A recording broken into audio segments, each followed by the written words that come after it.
Hi everyone. இன்றைக்கி வந்து fish பொழிச்சது, அதாவது மீன் பொழிச்சது. இது வந்து கேரளா ஸ்பெஷல். ரொம்ப வந்து நல்லாயிருக்கும். ஸோ இது இன்றைக்கி எப்படி பண்ணுறதுன்னு சொல்கிறேன். ஃபஸ்ட்டு மீனை வந்து மேரினேட் பண்ணுறதுக்கு மசாலா ரெடி பண்ணிடலாம். அதுக்கு தேவையான அளவு உப்பு, 1/4 டீஸ்பூன் வந்து மஞ்சள் தூள், 1லேருந்து 1.5 டேபிள் ஸ்பூன் வரைக்கும் நார்மல் சில்லி பவுடர், 1 ஸ்பூன் வந்து காஷ்மீரி சில்லி பவுடர் கலருக்காக, 1 ஸ்பூன் வந்து பெப்பர் பவுடர், 1 ஸ்பூன் வந்து ஜிஞ்சர் கார்லிக் பேஸ்ட், ஒரு ஹாஃப் லைம் அதை வந்து புழிஞ்சிக்கலாம். இப்போது இது எல்லாத்தையுமே வந்து நல்லா மிக்ஸ் பண்ணி ஒரு பேஸ்ட் மாதிரி எடுத்துக்கலாம். கொஞ்சமாக வந்து தண்ணி சேர்த்து இன்னும் நல்ல பேஸ்டாக்கி எடுத்து வச்சுக்கலாம். இது நல்ல பேஸ்ட் ஆனதுக்கப்புறமா இதை வந்து நம்ம மீனில் வந்து தடவிடணும் 2 பக்கமும். நான் இன்றைக்கி வந்து கிங்ஃபிஷ் எடுத்திருக்கேன், வஞ்சரம் மீன். நீங்கள் எந்த ஃபிஷ் வேணால் எடுத்துக்கலாம், பாம்ஃப்ரெட் கூட எடுத்துக்கலாம். நான் வந்து முள் அதிகமாக இல்லாத மீனுங்கிறனால நான் கிங்ஃபிஷ் வந்து எடுத்திருக்கேன். இதை நல்லா வந்து தடவிட்டு ஒரு அரை மணி நேரத்துலேருந்து 1 மணி நேரம் வரைக்கும் நல்லா வந்து மேரினேட் பண்ணி வச்சிடணும். இது வந்து 1 மணி நேரம் இப்படியே இருக்கட்டும். இந்த டைமில் நம்ம வந்து மசாலா ரெடி பண்ண போகிறோம். அந்த மசாலா தான் இதுக்கு வந்து ரொம்ப மெயினே. ஸோ அது பண்ணுறதுக்கு 5லேருந்து 6 பூண்டு, வெள்ளைப்பூடு இருக்குல்ல, அதை எடுத்திருக்கேன். ஒரு சின்ன துண்டு வந்து இஞ்சி எடுத்துக்கோங்க. அதுக்கப்புறமா பச்சை மிளகா, 2 பச்சை மிளகா நான் எடுத்திருக்கேன். உங்களுக்கு காரம் அதிகமாக வேணும்னா இன்னொரு பச்சை மிளகா கூட வந்து சேர்த்துக்கலாம். அதுக்கப்புறமா 1 ஸ்பூன் வந்து மிளகு, முழு மிளகு இருக்குல்ல, அது வந்து 1 ஸ்பூன். அதுக்கப்புறம் சில்லி பவுடர் 1 ஸ்பூன்லேருந்து 1.5 ஸ்பூன் வரைக்கும் நார்மல் சில்லி பவுடர், 1 ஸ்பூன் வந்து காஷ்மீரி சில்லி பவுடர். அது வந்து கலருக்காக தான். காஷ்மீரி சில்லி பவுடர் இல்லை அப்படின்னா சேர்த்துக்க தேவையில்லை. அதுக்கப்புறம் கருவேப்பிலை இருக்குல்ல, அது வந்து 1 கொத்து கருவேப்பிலை சேர்த்துக்கோங்க. அப்புறம் 1/4 டீஸ்பூன் வந்து மஞ்சள் தூள், அதையும் சேர்த்துக்கோங்க. அதுக்கப்புறமா 1 ஸ்பூன் வந்து தேங்காய் எண்ணெய், கோகோனட் ஆயில், அது சேர்த்துக்கோங்க. நார்மல் ஆயில் சேர்க்காதீங்க. இது ஃபுல் அண்ட் ஃபுல் கோகோனட் ஆயிலில் பண்ணால் தான் இது நல்லாயிருக்கும். இப்போ ஒரு 2 ஸ்பூன் தண்ணி ஊற்றி இதை நல்லா வந்து மையாக அரைச்சி எடுத்துக்கலாம், பேஸ்ட் மாதிரி. இது வந்து நல்ல பேஸ்ட் மாதிரி அரைச்சி எடுத்தாச்சு. இப்போ இது வந்து ஒரு சைடில் இருக்கட்டும். இப்போது நம்ம வந்து ஃபிஷ்ஷை வந்து மேரினேட் பண்ணி வச்சுருந்தோம்ல, அதை வந்து பொரிச்சு எடுத்துடலாம். நான் வந்து தேங்காய் எண்ணெய் தான் யூஸ் பண்ணுறேன். இந்த டிஷ் வந்து தேங்காய் எண்ணெய் யூஸ் பண்ணால் மட்டும்தான் நல்லாயிருக்கும். மற்ற ஆயில் யூஸ் பண்ணலாம், நார்மல் ஆயில், ஆனால் அந்தளவுக்கு டேஸ்ட் வந்து நல்லா இருக்காது. இப்போது ஆயில் கொஞ்சம் ஹீட் ஆனதுக்கப்புறம் கருவேப்பிலை போட்டுக்கலாம். அந்த ஒரு ஃப்ளேவருக்காக, அந்த மனம் வந்து நல்லாயிருக்கும். எந்த மீன் நீங்கள் வந்து நார்மலாக மீன் பொரிக்கும் போது கருவேப்பிலை போட்டு பொரிச்சு பாருங்கள், ரொம்ப நல்லாயிருக்கும்.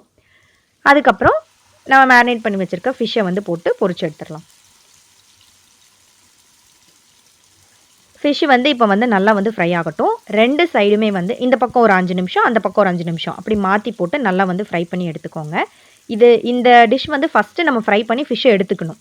அதுக்கப்புறமா தான் மசாலா ரெடி பண்ணி வாழை இலையில் வச்சு நம்ம வந்து பண்ணுவோம். அதுதான் இதோட ஸ்பெஷலே. ரொம்ப நல்லாயிருக்கும் இது வந்து.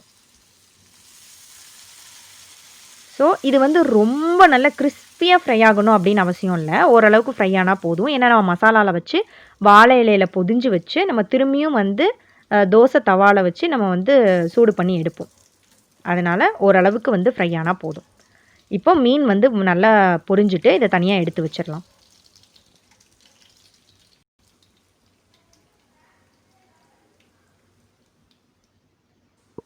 இப்போ மீனை எடுத்து வச்சாச்சு. அதுக்கப்புறமா இதுக்கு வந்து மசாலா ரெடி பண்ணிடலாம். அதுக்கு ஃபஸ்ட்டு ஒரு பேனில் கொஞ்சமாக ஆயில் ஊற்றிக்கோங்க, ஒரு 2 ஸ்பூன் ஆயில். இங்கே வந்து நான் வந்து எனக்கு கிராம் வந்து தெரியல, ஒரு 30 சின்ன வெங்காயம் வந்து நான் கட் பண்ணி வச்சுருக்கேன். ஒரு 250லேருந்து 300 கிராம் வச்சுக்கோங்க. ஒரு 30 சின்ன வெங்காயம் கட் பண்ணி வச்சுருக்கேன். ஃபஸ்ட்டு அதே மாதிரி 1 கொத்து கருவேப்பிலை போட்டு இதை நல்லா வந்து ஃப்ரை பண்ணிக்கோங்க. அதுக்கப்புறம் நம்ம கட் பண்ணி வச்சுருந்தோம்ல சின்ன வெங்காயம், அதை வந்து 2ஆவோ 4ஆவோ கீரி கட் பண்ணி வச்சுக்கோங்க. முழுசாக சேர்க்காதீங்க. இந்த எண்ணெயில் போட்டு இதை நல்லா வந்து வதங்கணும். இந்த வெங்காயம் வந்து நல்லா பயங்கரமாக டிரான்ஸ்பரண்ட் ஆகணும். இது கோல்டன் ப்ரௌன் கலர் ஆக தேவையில்ல, ஆனால் நல்லா வதங்கணும். அந்தளவுக்கு கண்ணாடி மாதிரி வதங்கணும். அந்தளவுக்கு நல்லா வதக்கிக்கலாம். தேவையான அளவு உப்பு சேர்த்துக்கோங்க. உப்பு சேர்த்திங்கன்னா வெங்காயம் வந்து கொஞ்சம் சீக்கிரமாகவே வந்து வதங்கிடும். அதனால் உப்பு சேர்த்து நல்லா வந்து வதக்கிக்கலாம்.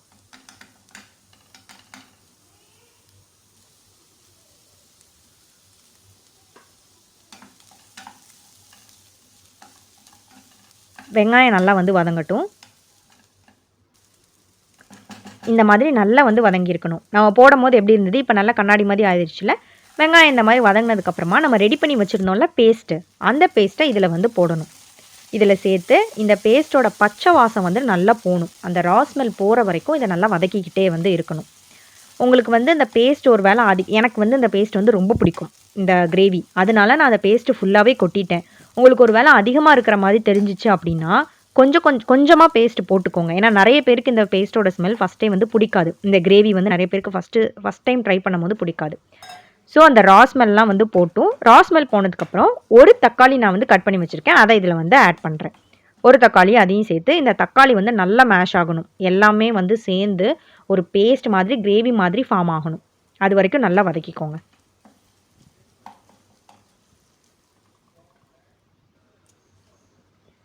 நல்லா வந்து வதங்கிருச்சு. இப்போ அந்த பேஸ்ட்டை தனியாக எடுத்து வச்சுட்டு, வாழை இலை இருக்குல்ல, அதை இந்த மாதிரி வந்து நல்லா நீளமாக கட் பண்ணிவிட்டு, தீ வந்து கம்மியாக வச்சு 2 பக்கமும் இந்த சைடும் பேக் சைடும் வாழை இலையில வந்து நல்லா காமிங்க.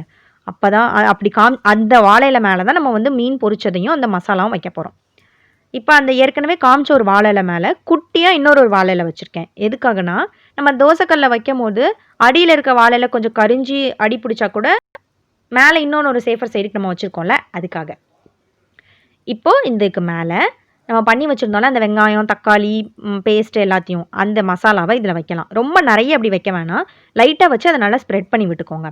பண்ணிவிட்டு அதுக்கு மேலே நம்ம ஃப்ரை பண்ணி வச்சுருக்கிற ஃபிஷ்ஷுக்கு மேலே திரும்பியும் வந்து கொஞ்சம் மசாலா அதிகமாக வைக்க தேவையில்ல. கொஞ்சமாக வச்சு அதை நல்லா வந்து நீங்கள் ஸ்ப்ரெட் பண்ணி தான் வந்து விடணும். அதிகமாக வச்சிங்கன்னா நல்லா இருக்காது, திகட்டிரும். அதனால் கொஞ்சமாக வச்சு நல்லா ஸ்ப்ரெட் பண்ணிக்கோங்க. அதுக்கப்புறம் ஒரு ஸ்பூன் வந்து தேங்காய் எண்ணெய் அது இது மேலே வந்து ஊற்றிக்கலாம். அதுக்கப்புறம் ஒரு பச்சை மிளகா, ஒரு தக்காளி, அதுக்கப்புறம் கொஞ்சமாக வந்து கருவேப்பிலை போட போகிறேன். இது எதுக்காகனா சும்மா ஒரு அழகுக்காக பார்க்கறதுக்கு. அப்புறம் அந்த கருவேப்பிலையோட ஃப்ளேவரும் வந்து அதில் இறங்கும் இந்த மசாலாவில். அதுக்காக நான் அதில் வந்து வைக்கிறேன். இந்த வாழை இலையை வந்து இந்த தீயில வந்து எதுக்காக வாட்டுறோன்னா, அது காமிக்கிறோன்னா, அந்த வாழை இலையோட ஃப்ளேவர் ஸ்மெல்லாம் அதில் அப்போ தான் வந்து இறங்கும். வாழை இலையிலே வச்சு ஒரு வேளை உங்களுக்கு வாழை இலை கிடைக்கலன்னா, நீங்கள் அலுமினியம் ஃபாயில் இல்லைனா வந்து பார்ச்மெண்ட் பேப்பர் இருக்குல்ல, அதில் கூட பண்ணலாம். ஆனால் இலையில பண்ணுற அளவுக்கு டேஸ்ட் அதில் வராது. இப்போது இதை 4 பக்கமும் நல்லா வந்து மடிச்சிடணும். மடிச்சுட்டு இந்த வாழை இலை ஒரு தண்டு வரும்ல, அந்த நார், வாழை நார் இல்லை வாழைத்தண்டு, என் நேம் தெரில, அது வச்சு நல்லா வந்து டை பண்ணிக்கோங்க. நல்லா டைட்டாக இதை வந்து நல்லா கட்டிடணும். இந்த மாதிரி நல்லா கட்டிக்கோங்க. இலை இல்லைன்னா நீங்கள் ஃபாயில் இல்லை பேப்பர் கூட எடுத்துக்கோங்க, ஒன்றும் பிரச்சனை இல்லை. ஆனால் அந்த இலையோட ஸ்மெல் அந்த டேஸ்ட் வந்து கொஞ்சம் கம்மியாக இருக்கும், அவ்வளோதான். இப்போ இதை நம்ம நல்லா வந்து டைப் பண்ணியாச்சு. எனக்கு இது வந்து கொஞ்சம் லூஸாக இருக்கிற மாதிரி இருக்குது. அதனால நான் என்ன பண்ணியிருக்கேன்னா, நான் நூல் வச்சு கட்டியிருக்கேன். எனக்கு சரியாக அதை கட்ட தரல, அதனால் நான் நூல் வச்சு கொஞ்சம் டைட்டாக கட்டியிருக்கேன். இப்போ நம்ம தோசை கல்லில் ஒரு ஸ்பூன் வந்து தேங்காய் எண்ணெய் 1 ஸ்பூன் ஊற்றி, ஆயில் வந்து கொஞ்சம் ஹீட் ஆனதுக்கப்புறம் நம்ம நல்லா ரேப் பண்ணி வச்சுருக்கோம்ல அந்த இலையில வந்து மீனை, அதை வந்து இதில் வைக்க போகிறோம். இப்போ இதை என்ன பண்ணணும்னா, 2 சைடுமே ஒரு 5 மினிட்ஸ் அப்படியே 5 நிமிஷம் வச்சுக்க தேவையில்ல. ஒரு 2 நிமிஷத்துக்கு ஒரு தடவை மாற்றி போட்டுகிட்டே இருக்கணும்.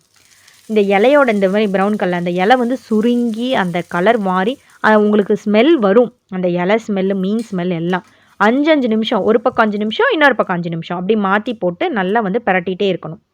அதுக்கப்புறமா இதை வெளியில் எடுத்து இந்த நூலை வந்து நல்லா கட் பண்ணி நம்ம ஓப்பன் பண்ணணும். இப்போ நான் அதான் பண்ணிகிட்ருக்கேன்.